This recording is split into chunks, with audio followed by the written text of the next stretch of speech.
Hello，大家好，我係曉怡啊。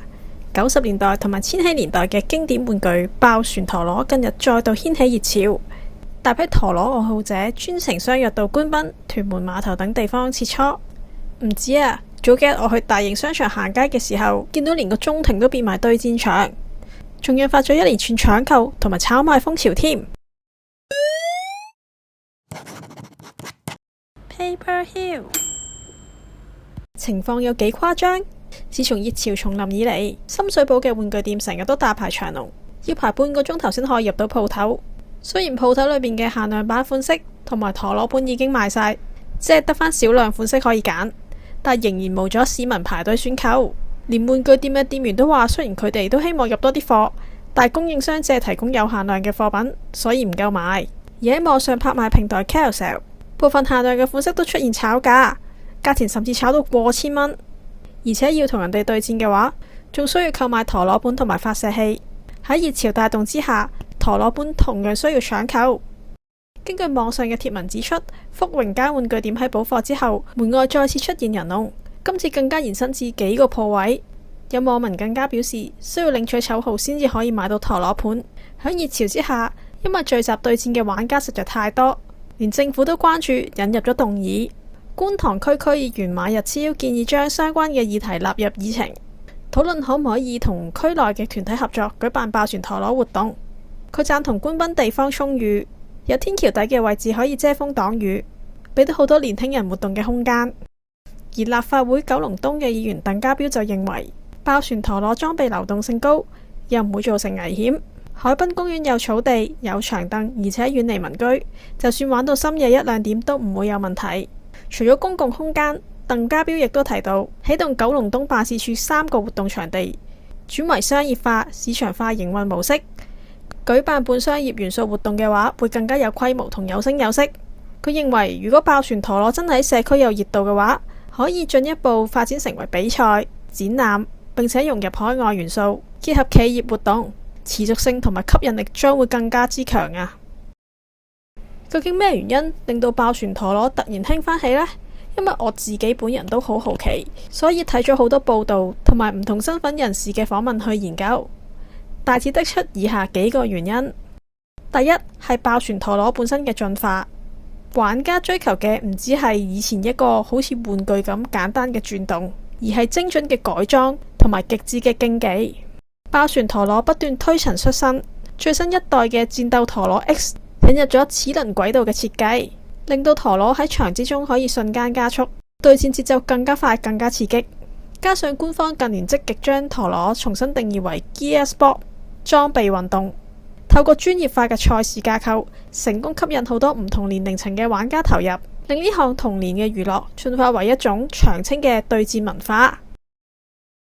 第二個原因係 Gen Z 世代追求有質感嘅懷舊玩具。文化研究者、嶺南大學電影與創意產業研究中心嘅助理教授趙傑峰表示， Gen Z 嘅年輕人喺成長嘅過程中接觸大量嘅手機遊戲，當佢哋突然發掘出一啲屬於父母年代嘅實體玩具，即係一種有質感嘅舊玩具，就會為佢哋帶嚟物質性嘅吸引啦。而對於其他年齡層，首先係當年玩初代陀螺嘅小學生，而家已經成為具經濟能力嘅成年人。早排星期日檔案都有訪問過部分玩具收藏家，某啲有提及過以前細個嘅時候屋企冇錢，或者父母唔俾佢哋玩，所以大個咗就自己買翻啲玩具，買個夠補償翻。其二，嶺南大學嘅教授趙傑峰認為呢個現象源於社會嘅唔確定性。佢分析，而家全球經濟不景氣，環境動盪，唔知大家有冇聽過口紅效應呢？意思係當經濟唔好嘅時候，大家買唔起樓，換唔起車，去唔到長途大旅行，就會傾向消費一啲負擔得起嘅小奢侈品嚟獎勵自己，揾平價嘅快樂。雖然陀螺嘅限量版炒到好貴啦，但基本版其實100幾蚊已經有交易噶啦。對比起去一轉日本要幾萬蚊，買粒陀螺鬥一場只係需要幾百蚊，就變成咗一種低門檻嘅成就感啦。喺現實生活裏邊，升職加薪好難，但只要你肯鑽研、肯改裝，喺陀螺場上面你可以做到長勝將軍。呢一種即時嘅成就感係好多香港打工仔而家最需要嘅強心針。而且引申響全球經濟環境唔穩定嘅情況之下，呢一個係大家對黃金時代嚮往嘅投射。懷緬黃金時代，市民會本能地回望過去，尋求慰藉。情況就同近年戲院重播《無間道》、上映《尋秦記》續集、電視台翻拍日本神劇《悠長假期》等經典舊片相似。因為你俾嘅可能只係一張戲飛嘅價錢，或者花一套劇嘅時間就可以去睇翻一啲黃金時代嘅嘢，一個對黃金時代嘅想象。趙傑峰坦言，爆旋陀螺嘅熱潮可能會好快過去，不過佢亦都認為，即使熱潮過去咗嘅話，懷舊情懷仍然會以另一種玩具或者媒介延續落去。講到最後，爆旋陀螺喺香港再次興起，我個人覺得其實都係一件幾值得開心嘅事。首先，佢刺激咗實體零售嘅消費。喺網上購物橫行嘅年代，玩具店門口竟然出現長龍，呢種久違咗嘅實體消費動力，對於零售業係打咗一支強心針。大家去買陀螺唔會淨係去買陀螺嘅，仲會買埋周邊嘅零件啦，戰鬥盤、收納盒，其實係帶動緊一連串嘅配件、工具，甚至專業教學嘅市場需求，代表咗一種穩定而且高消費能力嘅客群正在回歸實體店，亦都帶動咗二手同埋收藏市場。炒價過千，聽到好似好瘋狂，但係喺經濟學上面嚟講，呢個代表緊產品具備極高嘅保值能力同埋二級市場活躍度。呢種流動性令玩家更願意投入資金，形成一個良性嘅消費循環。除咗零售店鋪，仲帶動埋周邊嘅產業鏈，例如官賓、屯門碼頭舉辦活動，商場周邊嘅深夜餐飲、便利店都會因為呢班陀螺夜青而多咗生意。再者，陀螺提供咗一個低門檻嘅壓力宣洩口，俾大家回憶細個時候玩陀螺嘅時光，暫時忘記咗現實嘅煩惱，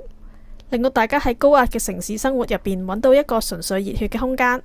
就好似翻返去一個無憂無慮嘅童年咁。直接鑽研、組裝、發揮創意，亦都可以藉住練習進步嘅過程，得到可控嘅成功感。仲有添啊，佢打破咗電子屏嘅隔膜，跨階層同地區嘅連結。有網民大讚呢種活動健康過喺屋企打機，其實我都覺得絕對係。喺呢個大家都習慣咗對住屏幕爆粗、沉迷虛擬世界嘅年代，玩陀螺係一種實質嘅遊戲，你需要行出街，面對面同對手交流。報紙都有報道描述現場係有唔同背景嘅人士聚集，大家唔會再係孤島，而係因為共同愛好而建立咗一個社群。呢種自發性嘅社交，比起政府搞嘅任何夜繽紛都更加具生命力。陀螺亦都係消除代溝嘅共同語言，因為爆旋陀螺係好多80後、90後嘅集體回憶。而家佢哋有咗小朋友啦，陀螺就變成咗父子、父女之間嘅橋樑。報紙有報道見到唔少家長帶住小朋友一齊排隊，甚至一齊研究點樣組裝。阿爸當年玩陀螺嘅心得，而家可以教返仔女。呢一種跨代傳承喺現代嘅家庭入邊已經好少有啦。唔係再係大人睇報紙，細路仔玩 iPad， 而係兩代圍住個盤轉，一齊嗌高 shoot。而家長喺陪小朋友玩嘅過程入邊，正正係一個好好嘅生命教育機會，教小朋友點樣去面對失敗。輸咗嘅話，咪重新組裝零件再嚟過咯。呢一場陀螺熱潮，其實係香港人對真實同埋快樂嘅一種集體追求。佢帶嚟真實嘅社交，取代咗虛擬嘅孤單；跨代嘅共鳴，修補咗家庭嘅疏離；心靈嘅慰藉，對抗咗現實嘅無力。正如有屯門碼頭嘅街坊所講，呢一份熱血好難得，只要粒陀螺仲喺個盤裏邊轉。只要大家仲係肯為呢一個簡單嘅目標而去鑽研、去呼喊，呢份生命力就係對香港社會最好嘅影響。唔知大家或者身邊有冇人玩爆旋陀螺呢？有冇覺得啲咩原因令到你支持同埋反對啊？喺度多謝大家收睇我嘅影片，中意嘅話記得按 like、訂閱、分享，多多支持我嘅影片創作，仲要 follow 埋我嘅 IG 啊！我哋下次見啦，拜拜。